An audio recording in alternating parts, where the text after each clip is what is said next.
Hola, everyone. Welcome to Open, coming to you from BronxNet Studios. I'm Rhina Valenti, your hosty Café con Leche every Friday. Continuing the celebration of Latinx Heritage Month, here's what's coming up in today's show. Leading things off, we speak to the creator of Habla Loud, Alberto Ferreras, about the latest installment of the award winning Habla series from HBO and its featured interviews from inspiring celebrities and influential Latinos.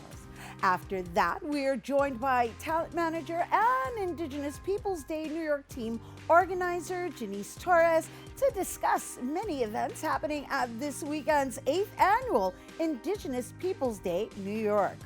Later on in the show, Bobby C brings us an up to date with the latest headlines in the world of sports. And lastly, this week's Open Artist Spotlight shines on rapper and musician Alex Villafana with a performance at the end of the show. So sit back y prepárate. All this and more is headed your way because now we are officially open.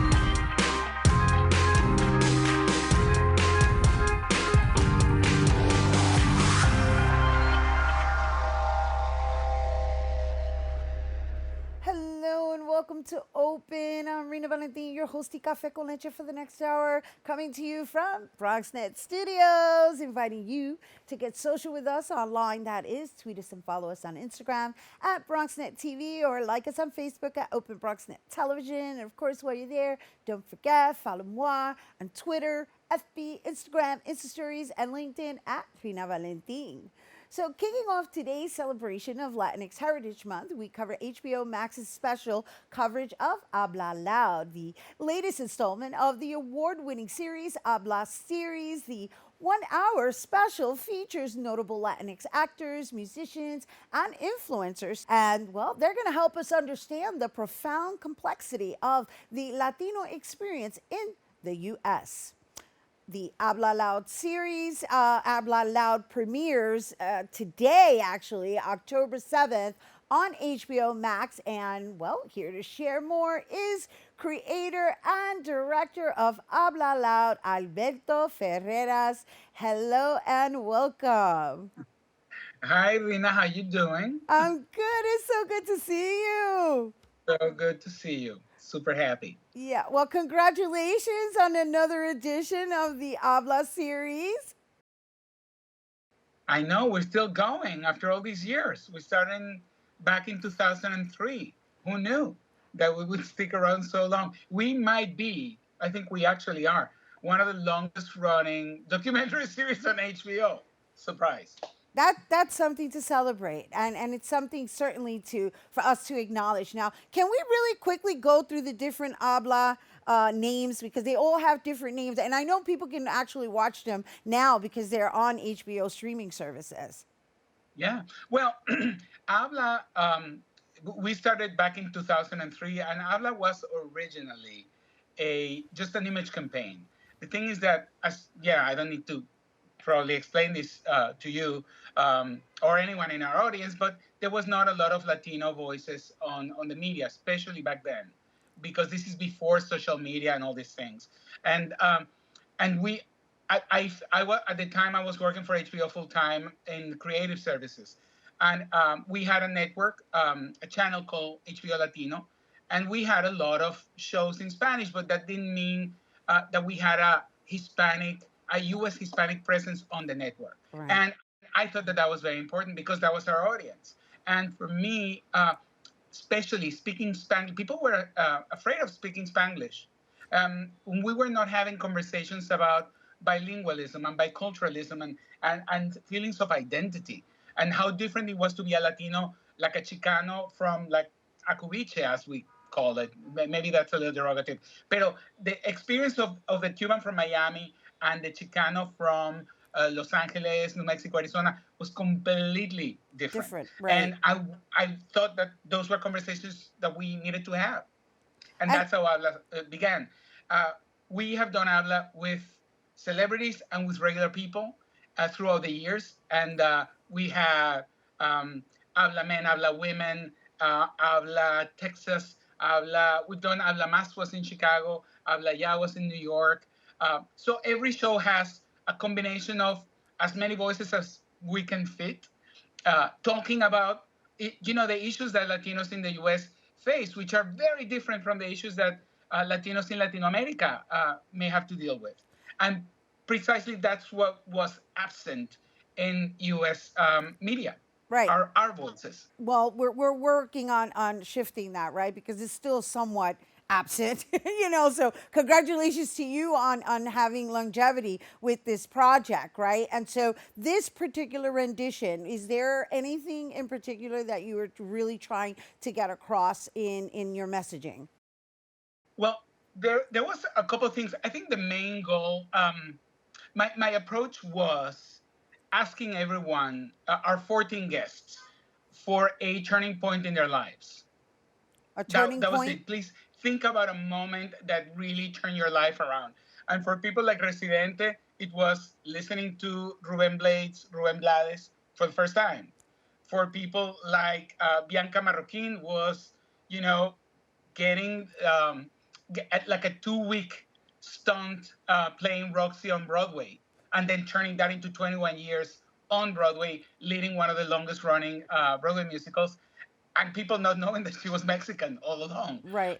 For every single person, for Carmen Yulín Cruz, for Yulín Cruz Soto, as we call her, it was Huracan Maria. So everybody talks about one particular moment in their life that totally turned things around, where they understood something that the goal of Habla is to invite people. They can be famous or not, but that they can share something that can be of value for the rest of us as a community. I mean, That's two people I didn't mention were Olga Meredith and also Mickey Melendez. And so I saw that it's also intergenerational and from different perspectives, right? We've got political, we've got arts, we've got Broadway, and I'm talking about this particular series of Habla. exactly what Mickey Melendez.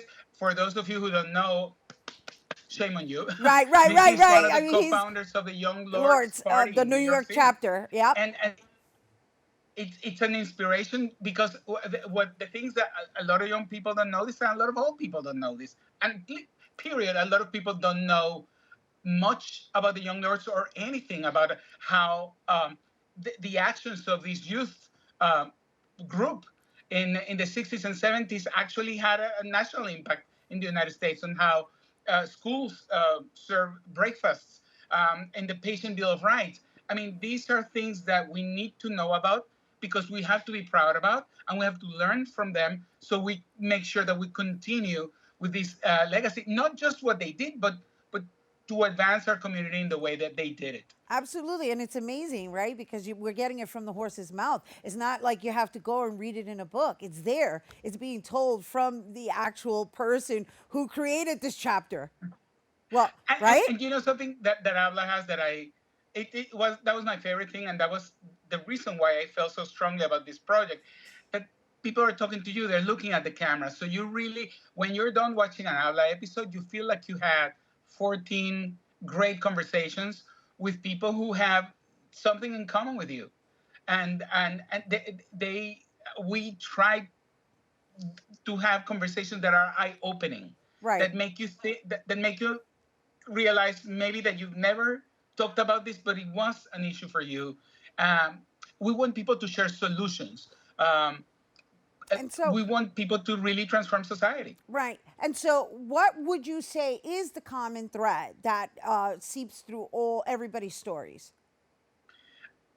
I think they all offer this insightful moment when they realized that their life was going to change, when they realized something about themselves that other people can relate to, learn from, and again, if this is, let's put it this way, if that was not your problem, at least now you understand that people like you may have that problem, and your reaction to it will be different next time you bump into someone who speaks with an accent, who doesn't speak English, who doesn't speak Spanish, and yet calls himself a Latino. And so, That's right. And so blending all these different cultural backgrounds, right, especially being scattered throughout the United States and abroad, what was the common, like, Latinidad story that was relatable to each and every one of them, even though, let's say, one is Mexican, the other one's Puerto Rican, they're all coming from different backgrounds.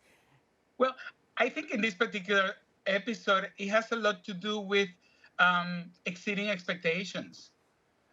With people who had who in some way they didn't think that they were going to reach the heights they did. And when I say heights, again, I'm not talking about, like, being on a stage and being a singer or famous necessarily. Someone like Richie Torres, who simply embraced politics because somebody had to, because the projects where he was growing up were falling apart, and he was upset at how the government was spending money across the street in a golf course, but they would not fix their own building. So some of the stories are meant to be inspiring. Yeah. That's what they're meant to be. I know. And you know what? I love that about your work. It's so intentional. And I know that it premieres today. And as I mentioned before, you can watch all of the Habla series. However, this particular one we've been discussing, Habla Loud, is going to be on HBO Max beginning October 7th. And before we go, what do you have to say about this campaign that HBO has called Nuestra Voces, which is what this is also going to be a part of? I might not be The Nuestra Voces with the campaign. Well, I'm familiar with Palante because I know that Habla is part, and we're very grateful to be included in this platform of Latino programming called Palante, which, funny enough, is inspired also by the name of the newspaper that the Young Lords created back in the 70s, which was called Palante. So I'm not so familiar with Nuestra Voces, pero I'm absolutely a big fan of Palante on HBO Max. Yeah, well, it's a section that you can go to on HBO. I'm an HBO fan, so that's why. And I think it's pretty cool because everything is there. Stories from like years ago. It's like they're all in one area. So I was just curious to know because I believe Habla Loud is also going to be part of that section on HBO. Anyway, that was a really great plug for HBO. Well, thank you for letting us know how to find it. I just tell people, just like search HABLA. It's funny because the thing with streaming is that sometimes it feels like you're unpacking a trunk and you're like, oh, that's great. That sounds like a great show if I can find it. But hopefully, if you don't find it by just like searching it, absolutely go to Nuestras Voces o Palante. But we're definitely at the HBO Max platform, streaming platform. Wonderful. Thank you for being here with us, everyone. Creator and director of Habla Loud, Alberto Ferreras. Once again, be sure to check it out. The latest Habla Loud installment on the HBO award-winning Habla series, which debuts today, as I mentioned, October 7th on HBO Max. You're going to have a great time. So listen, last week I had the privilege of hosting Latinx luminaries in the David Rubenstein Atrium at Lincoln Center, a Latinx Heritage Month celebration with live music by Bombayo, live art by Sloan, and an interview with guest of honor, Latina living legend, actor, writer, and Bronxite Sonia Manzano, best known for her role as Maria in Sesame Street. Let's take a look.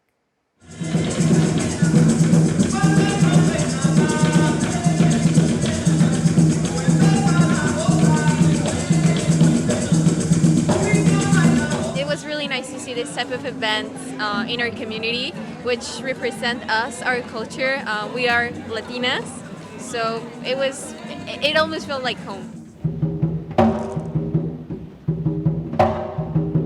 They offered me this opportunity to curate something here at the David Rubenstein Atrium, and I thought, well, since it's not outdoors and it's a smaller venue, why not do a television show? And lo and behold, we created this wonderful presentation called Latinx Luminaries.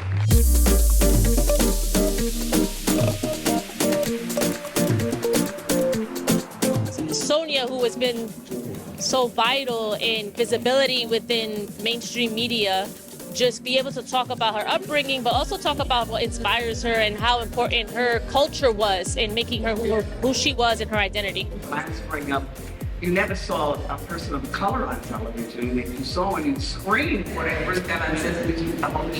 Should I straighten my hair or not? I mean, this was, I didn't know how to present myself. I mean, hair was such an issue.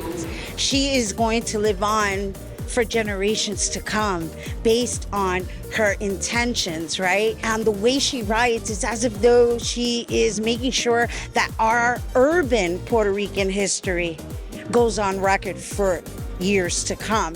My mother is just ahead, so close to home when the rebel grabs her. She squeals. Fear weakens and drains me, but the blood pumping through my body propels me forward. I run and jump onto the rebel's back. My mother, calmer now, whispers hoarsely, "Stop." I said, "Stop. It's your father, Ana. It's your father." I got a book from Sonia Manzano, and it's actually going to be a birthday present for my sister back home. I'm going to send it all the way to Mexico.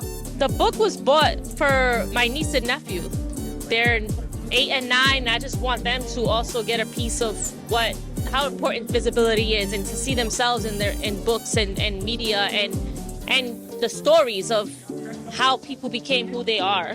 One of the things she said, and that it's always like in my head, is that she was representing someone that wasn't being represented on the mainstream media, like television, and seeing someone that it was like me, that looked like me, and that speak like me, it's like something that's stuck in my head. I think that they have the power in themselves already to think whatever they want to think and see the world however they want to see it.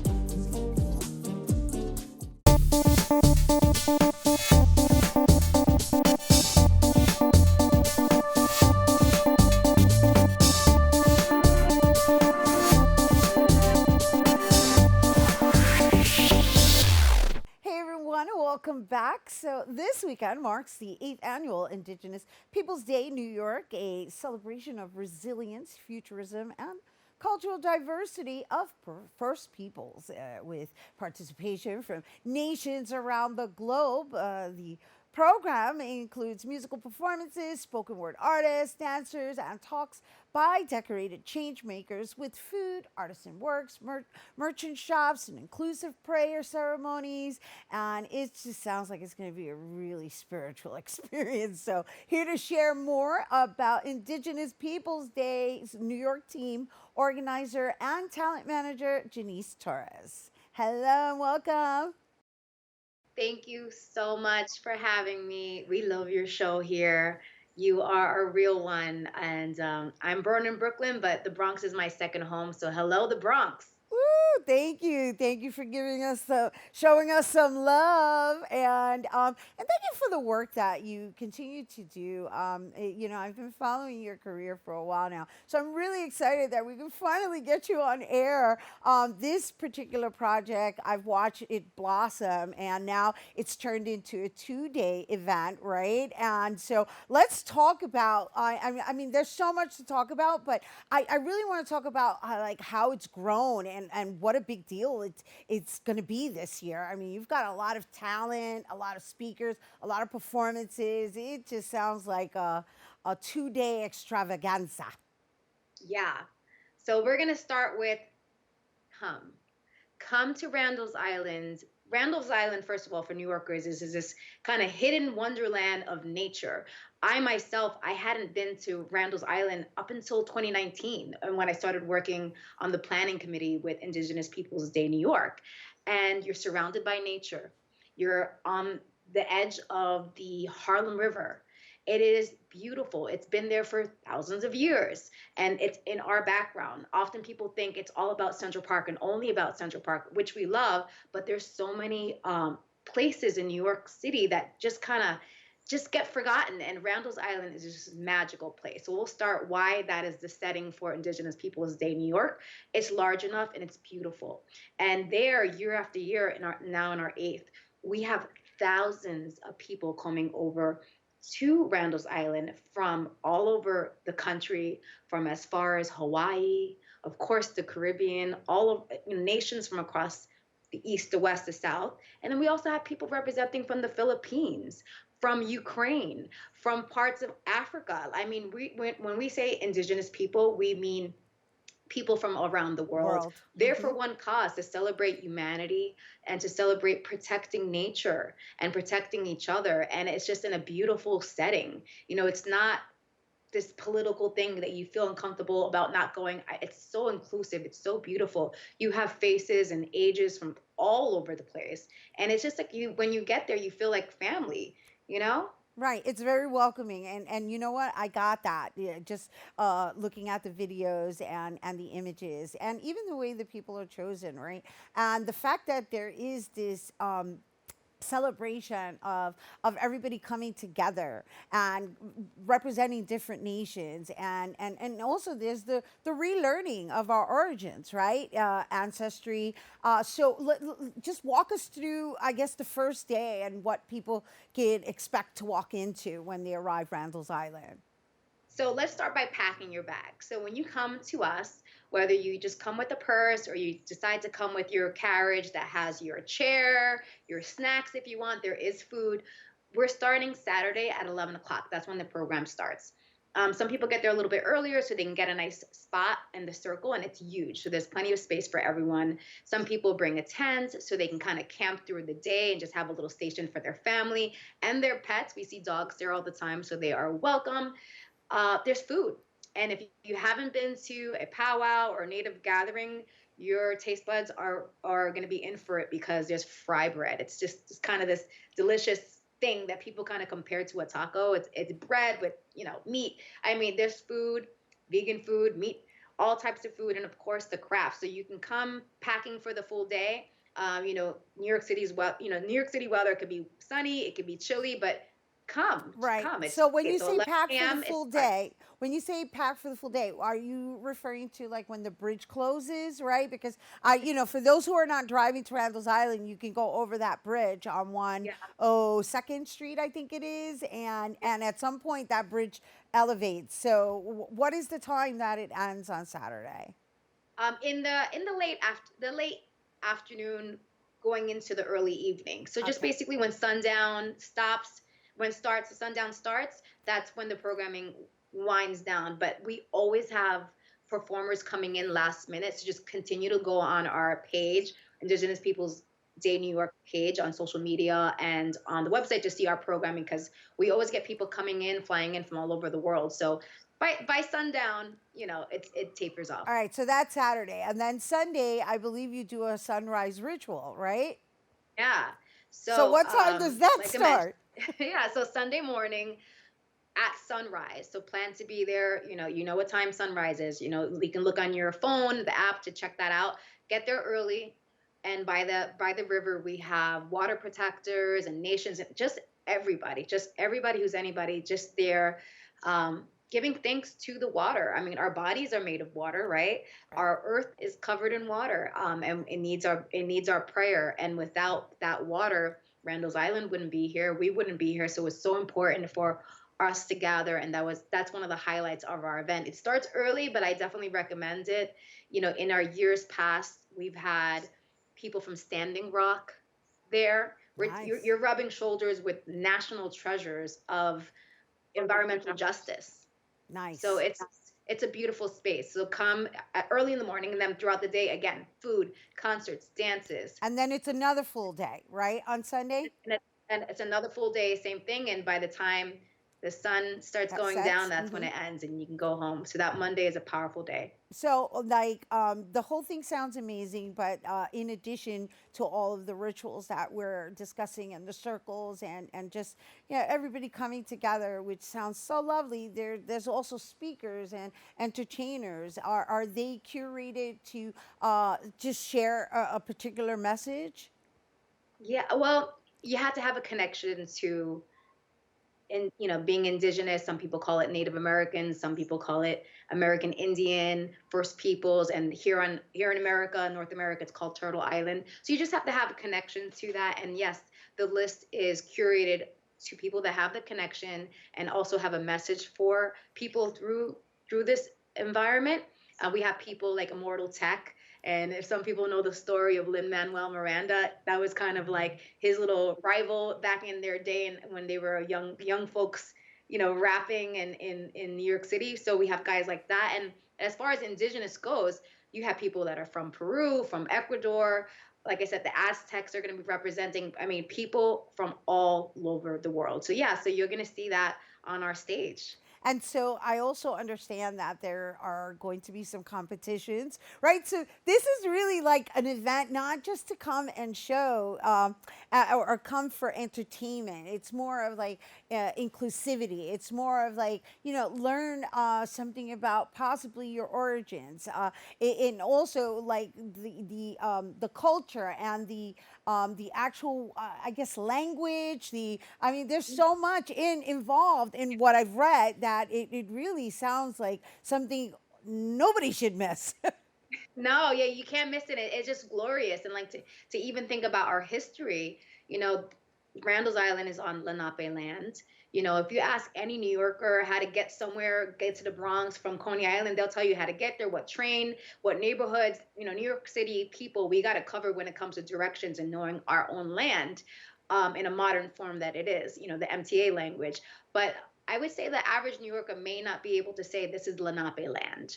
Or in Long Island, you're going to find the Shinnecock. And this is a day where you can learn about your own city and your own state and the surrounding nations. And it's really powerful because it helps, children rethink and reimagine the world around them by simply knowing our own history. So it's a really great time. Yeah. It's a really great time to be alive and to witness this exchange of information and culture. Right, in person, and also raise the frequency of one's consciousness. I mean, it's lovely, and I'm so glad that we were able to have you on to really expand on the information in just basically inviting our viewers to come and be together. Right now, I think we need this, like collectively, just within humanity, is to be together on that level.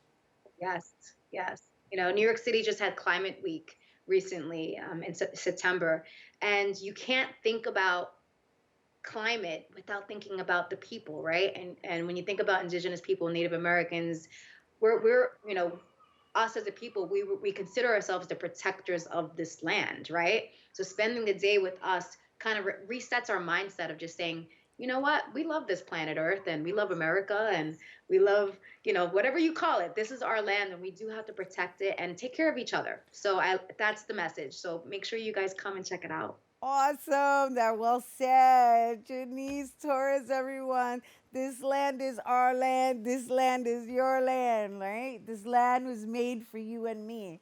Como digan, once again. Yeah, we are talking about the Indigenous Peoples Day, and that was Janice Torres, one of the Indigenous Peoples Day New York team organizers. And once again, the 8th annual Indigenous Peoples Day New York is taking place this Saturday and Sunday, October 9th, and the 10th at Randall's Island Park. And if you're interested in more information, you can visit ipdnyc.squarespace.com.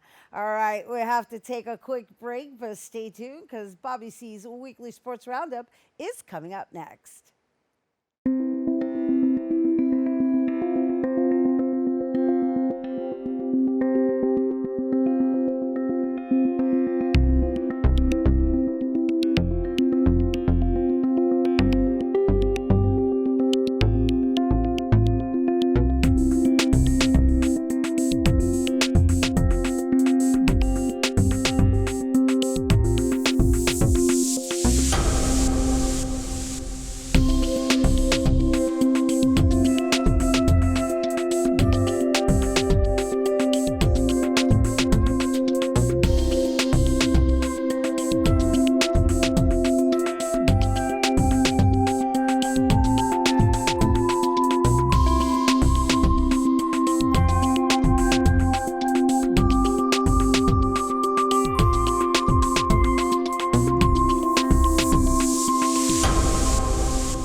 begin this Friday morning sports shebang, Rhina likes when I call it that. Fresh cut for you today, darling. On the gridiron, and a bit of a bummer for the New York Football Giants. Some sad news, we'll say, to start this sports roundup. Following a very solid start to the season for the G-Men, the Week 3 loss to rival Dallas on Monday night was magnified by injury. The G-Men placed wide receiver Sterling Shepard on season-ending injury reserve after he suffered a torn ACL against the Cowboys. Very difficult news for the team and for the fans here at home. We caught up with the Bronx's own Saquon Barkley on what Shep has meant to the team. Definitely a gut punch ending. It's tough. Definitely tough. Especially just the type of guy Shep is. His character, the energy he brings to this team. One of my best friends, if not my best friend. So it sucks to see him go down. But at the end of the day, not only myself, he knows we all got his back. And going into this, I've been with the situation. Nothing's said until you get the MRI, so no one knows anything. You know what I mean? So go up there with high hopes. Just pray for him, and whatever happens, happens. We're gonna be there for him, and we're gonna have his back. The Giants are hopeful for more from their current crop of wideouts on the roster in Shepard's absence, and could be heading toward a reunion with a player like Odell Beckham Jr., who at the time of this recording has been rumored for the Giants. Personally, I think Kenny Golladay and Darius Slayton could fill the void here for the G-Men. They need to step up, plain and simple. Stepping up is the name of the game for our two local NBA teams as the preseason commences. The Knicks and the Nets have some expectations, but not super duper high ones, but certainly playoff aspirations and perhaps contention for an Eastern Conference berth in the playoffs. The Nets and the Knicks are back to work. We'll start our look around the Big Apple basketball scope with Brooklyn. The Nets are very happy to keep star Kevin Durant in the mix after an offseason filled with rumors of his departure in Brooklyn. It sounds like KD is happy to return too. Now, the Nets, headlined by KD and Kyrie Irving, have to finally get it together on the hardwood. They'll attempt to do this for a full season without James Harden. Instead, it will be the trio of KD, Kyrie, and Harden's replacement, Ben Simmons. They take center stage in Brooklyn. Here's a season outlook courtesy of Kevin Durant. In my mind, I did like what we did, what Sean put together this summer with the team. And I knew that with all the adversity that we hit and a lot of failures that we hit as a team last year, guys are going to be working to get better and be better, and I had to try to not make that a trend. So, in the back of my mind, that was still there. And I had conversations with Steve and Joe, Claire, and Sean. And, we came to a mutual agreement that we should keep moving forward. I'm still holding out hopes that KD and Kyrie win at least one championship in Brooklyn together. So far, the star signings haven't yielded the results that we anticipated. Meantime, over at the world's most famous arena, the New York Knicks believe Jalen Brunson can do what former Bronx-born star Kemba Walker could not do in a short stint with the Orange and Blue, and that's guide them to the promised land, folks. It's been so long since we've seen a championship for the Knicks. Wishful thinking. Just kidding, Knicks fans. Taking my frustrations out on you on a Friday morning. I'm excited about his addition, but NBA final hopes I don't have, at least not yet. Walker, of course, showed flashes of his greatness, but injuries and defensive liabilities at this stage in his career, late in his career, led to a rotation of playmakers, including the oft-injured Derrick Rose. Enter Jalen Brunson, the former Dallas Mavericks star. He says, open quote, whatever it takes, close quote, in New York. Here's Brunson, the son of former Knick Rick Brunson, on his expectations for the Orange and Blue this season. Most importantly, I just want to be myself. I think I said this a while ago, somehow, some way. Not a savior in any way, shape, or form. I just want to be able to contribute to a team, and I try to help this team win games. I like the group. Can't wait to build more chemistry with these guys. Can't wait to see what we can unlock and unleash. And so I'm really excited. I'm really not too worried about the spacing aspect of it. I think we're all going to be willing to make plays for each other. We're going to make the right reads, and we're we're not going to predetermine or predict anything that we're going to do in the court. We're just going to kind of read and react and play off each other. And like I said, like once the chemistry continues to build and grow stronger, I think this team can be very good. We just got to be able to believe and basically fight for an entire long season. Can I just see one championship here in my lifetime? Just one. Uptown here in the BX, expectations are high at Rose Hill for the Fordham men's basketball team. The Rams had a resurgent season last winter, but lost Kyle Neptune to Villanova. They've turned the reins over to his right-hand man, Keith Ergo. Ergo has Fordham in his veins and is pumped to keep the mojo going at Fordham. Some early season images from practice out at Fordham. Always great when the student athletes are back on campus and excited for a new season. Should be a fun one for both college basketball and NBA hoops in the Big Apple. This, to me, remains a basketball town. But now, every now and again, the New York Rangers have a way of capturing our hearts on the ice. That was the case last season when the Broadway Blue Shirts made an admirable run at the Stanley Cup. This year, they return hungrier as they chase arguably the most coveted trophy in all of sports, Lord Stanley. We go back inside the locker room for more. I thought we played hard there. Obviously, they played aggressive, and it came down to an OT goal there. So it was nice to get the rust off a bit and get some game action.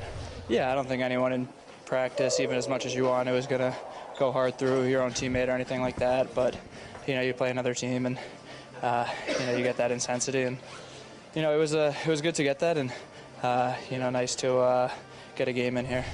Yeah, it's nice. Obviously, like you said, it's preseason, but you want to get habits. It's a great play by Troach, and just trying to get a puck to the net. Obviously, I'd like to do that a lot in the regular season. So yeah, it was nice. Obviously, the goal doesn't mean much in the grand scheme of things, but obviously nice to see. That Rangers run last year was so very special, so close, man. They have tons of talent. Should be another big year. The question is this the year? That's what I keep asking this morning on a Friday morning. 1994 seems so very long ago for the Rangers. Lots of optimism here in the Big Apple with the postseason opening up, though, in the Bronx and Queens in the world of baseball. The Yankees taking up the division up in Toronto, highlighted by number 61 for Aaron Judge in Canada. That magic number tying the American League mark and Bronx Bomber legend, the late, great Roger Maris. The division party north of the border got us thinking about that celebration from 2019. That's the focus of our Turn Back the Clock this morning, only on BronxNet's Open. Let's hop in our time machine and relive that American League East crown for the Bronx Bombers. Check this out. Roll them.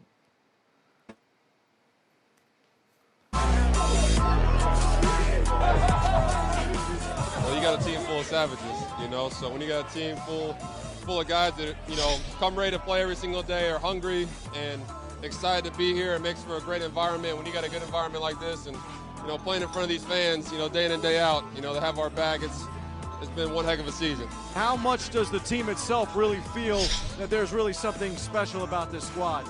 We're a family here, and everyone has each other's backs, and we've gone through our ups and downs, and things aren't as bad as they always seem. So, we got a really good group of guys that have, pulled together on something special this year. So it's really cool. It really does take everybody, and we shall be proud. It's a good feeling. It's a good feeling. I want to play, I want to be out there, but I also want to contribute to wins, and, I feel like I was able to do that, so it's a good feeling. When I came over here thinking about the New York Yankees, you think about winning. You think about pennants, you think about World Series championships, and this is the first step in where we want to go. I think it's a big thing for us to have clinched the division for the first time, and I believe it's 7 years, something like that. So that's a great thing for us. And like I said, we're moving on to looking to go and win that World Series. Is this the most fun you've ever had playing baseball? It is, man. It is, and it's even better when you get the champagne in your eyes, even though it stings. So this team's awesome, and I can't wait to for what we can accomplish at the end goal. Yeah, this is just the beginning. We're going to celebrate tonight and have fun with it because it's been a long, long season, a lot of ups and downs. We're going to celebrate and enjoy tonight, but we got a lot more baseball to play, so we'll continue just playing and grinding all year.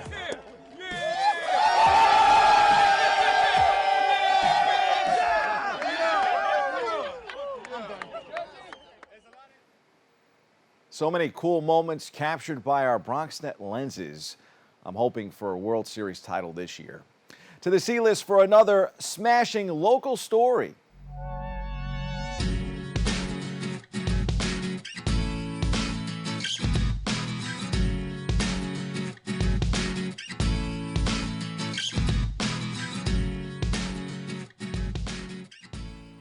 One Bronx high school president is taking the phrase "going the extra mile" literally. And he's doing so in the name of raising money for the school's athletic program. Cardinal Spellman High School President Dan O'Keefe, pictured here, has been making his way around the school's track in Edenwald section of the Bronx. The 57-year-old pledged to run 101 miles to fundraise for the school, saying, open quote, "There's several different reasons, but primarily it's to build school spirit, give the kids a concrete example of when people say things and say some things that are impossible. Don't ever listen to them, and you can go out there and do anything if you put your mind to it," close quote. In 2014, O'Keefe ran 100 miles to fundraise for the school. This year, 101. He's hoping to raise $101,000 for the athletics program that features 25 sports teams here in the BX. He says expenses are high to run them. Of course they are after COVID. The best part of this story, though, students inspired by O'Keefe's commitment joined him for some laps around the track. Reach out to Cardinal Spellman to join them in the fundraising efforts. Cheers to Dan and Spellman. Awesome Bronx story right here in the Bronx Rhina. Us BX people, we born different, right? That's your look at sports. I'm Bobby C. I'm taking my fresh cut and I'm getting out of here. But for you, stay tuned because more Open is back after this.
Hey everyone, and welcome back to Open.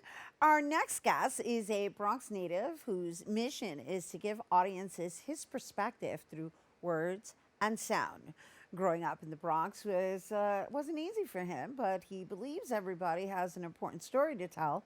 And as an artist, writer, storyteller, and producer, he tries to paint a picture through words to share his point of view with his album Inspired by a Butterfly. That was just recently released. Please welcome rapper and musician Alex Villafana. Thank you for having me. Thank you. Did I say that right? Is it Villafana or Villafana? So the correct pronunciation is Villafana. Uh-huh. But I Americanized it just to make it easier for people to say. I hear you. You know, you got tired of people butchering up the pronunciation of your last name, pero It's actually my mother's last name. It's not my last name, but I did it to represent her, and in a better way that I thought was more creative. That's awesome. That's awesome. So, thank you for sharing that. It's your name, but it's not your name. But you inherited it, regardless if it's your actual birth, name on your birth certificate. So it is your name. It is your name. It is your name. So, For sure. right. But let's talk about it, right? Because we're talking about words here and there, right? Beginning with the name, beginning with the excuse me, the pronunciation of the name, right? Yeah. The beginning with the fact that you've chosen to uh, simplify it for people so that they're not messing it up. Now, is that because you are just blending in, or is it because you just got tired of correcting people? So basically, I used to go by a different name. This was when like I started my whole rap career and stuff like that. But Right. it wasn't a representation of who I was. So so when my birthday came up, this was a few years ago. I had a conversation with my mom, and I looked at her straight up in her face. I just said, "Hey, um, how do you feel about me using your last name as just a part of my artistry and representing you because you're the reason why I'm here. Like like grew up with a single parent, Section 8 housing, all this other stuff. So you're the reason why the story is. You're the reason why I'm able to make this story. You know what I mean? Yeah. So I asked her that, and she gave me her blessings, and ever since then, it's been Alex Villafana all the way through. All right. So your boys call you a mama's boy? Oh hell yeah! I say that proudly too. Yeah, I hear you. Yeah, that's beautiful. It's beautiful. It's beautiful. Now, before we got on air, we started talking a little bit about what inspired the your new release, Inspired by a Butterfly, and you shared some really profound details within your experience, and I would love for us to just kind of have a conversation about that. September that just passed, right? This past month is, in case you're unaware, is Suicide Prevention Awareness Month. And so whenever we have artists that are, using music and or their writing as outlets, I always love talking about the just mental wellness. Yeah. So basically, what started the whole thing was well, I was starting on Inspired by a Butterfly. Like it was a really long process to get this album done. And so what happened was at the time I had gone through like a really bad breakup, and while it happened, I started reading up this book that I had a while back called The Soul of a Butterfly by Muhammad Ali. Ironically, it's this book right here that Yeah, I see you is use right it next as to a me. reference. It's like And accessible. He's like, yo, this is my reference guy. it's the reference guy right here. And I was just reading it through, and just reading about his life and his experiences. What he learned throughout the years growing up in Kentucky, and coming up as just the greatest heavyweight boxer to ever live, or the greatest boxer to ever live. I was also able to see the humble side of everything. So that inspired me to like say, if I was going through something right now, and he was able to get through what all of everything that he went through, I could do the same. So this is what inspired me to write that. But it started off with like a trilogy in a sense. Like I started off with the process of how a butterfly comes in. I Hmm. started off with the cocoon, with the caterpillar, then the cocoon, and then it just went ahead and blossomed to the butterfly.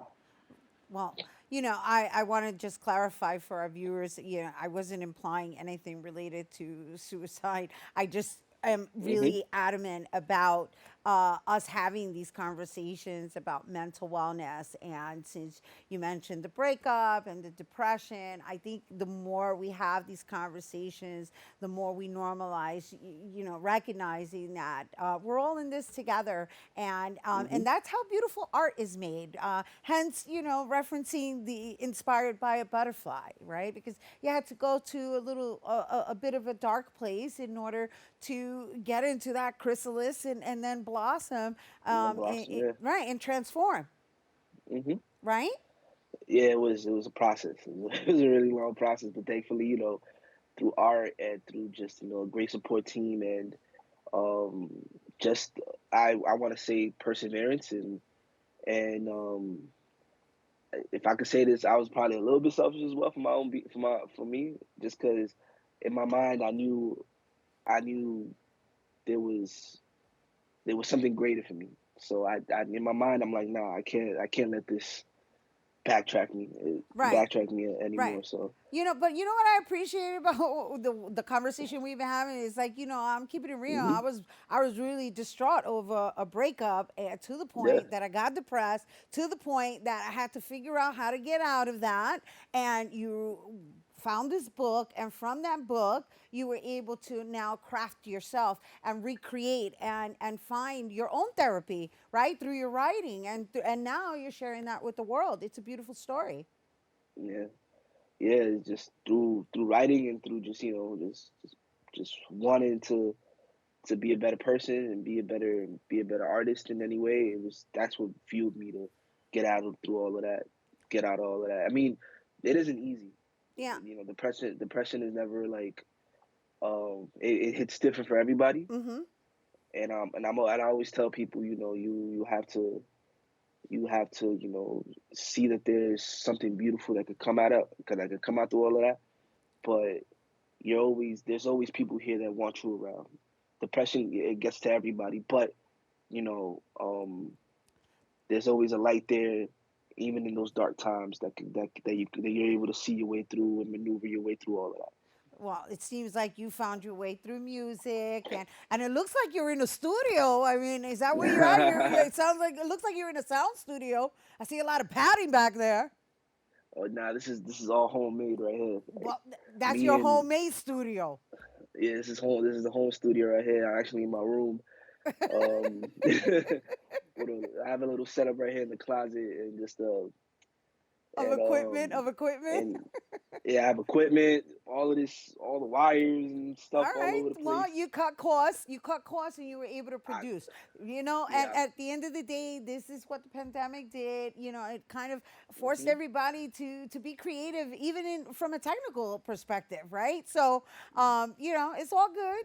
At least you're considerate, and you put some padding on the wall so you're not disturbing your mama. I hope I'm not disturbing nobody. But we usually keep it calm here. Thankfully, I haven't gotten no complaints from nobody, not even my next door neighbors. So, I'm thankful that they let me rock as much as I do, because I do make some noise in here. Well, you're crafting, you're creating. So let's talk about Inspired by a Butterfly. I know it's already released. What can people expect in their rhythms? Even though I know we're gonna give them a taste. So what you can expect from Inspired by a Butterfly is, I call it, this is the album of growth. So from track 1 to 8, you'll definitely see growth come in from the beginning all the way down to the end. I produced at least, I want to say 90% of the album, and then one of my good friends, my brother, his name is Patrick. He produced one of the songs on the album as well, which was actually one of the singles that came out for it, called Change. Well, I got to tell you, I really appreciate your transparency and for being candid and just rolling with it and going with the flow and being honest to the utmost extent. It's real. And thank you for bringing it here to our viewers. And thank you for sharing your talent, because, when we return, Alex of Villafana is going to perform for us after the break. You don't want to miss.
back here now to perform. Let's give it up for Alex Villafana.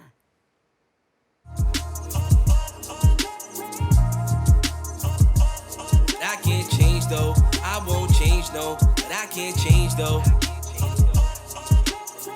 The narrative be same thing, different day. I'm trying to find my way to never have it, make it replay. I'm from the time and place where many don't have much to relate. Maybe the book is thrown as the story goes and portray, or what the ballads say, but they never rap what the average say. Or most dream about quiet space and just the lavish pay. That's why I strive to free the thought to be my escape. I free the mind, see the signs as I'm breathing away. Wonder if it's fate or faith that always have me in question, always losing my mind to only the wonder of next thing. Had me ponder my message, my first start second guessing as I'm left in this food for thought that had me seeking my blessings. Forget the steady testing, now I'm reaching for more. Oversee the allure as I know I'm seeking for sure. Is my story on board? The better gotta be what's in store. As I give you just all my pain with no tears on the floor. This be the here and now, give it to you all so you don't fear the sound. Words be my reflection so it's all clear around. My mind flooded with thoughts, but I never fear to drown. That's why I see it all and I write it down. And as I hear the sound, I'm making sure you hearing me now. Tell it all on the real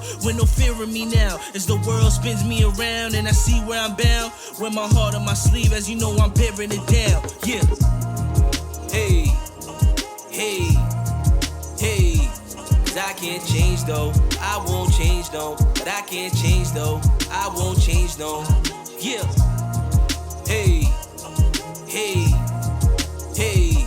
Cause I can't change though, I won't change no. But I can't change though, I won't change though. No. Yeah, that was Alex Villafana, everyone. For more information, you can follow him on Instagram and TikTok at AlexVillafana_. That is our show today, mi gente. Thanks to all our guests for coming through, and to you, our viewers, for tuning in. If you missed any part of the show, you can check out the recablecast tonight and 24 hours a day at BronxNet.tv. I'm Rhina Valentin, and from all of us here at Open, may the universe provide paz, prosperity, y amor. Happy Latinx Heritage Month, mi gente.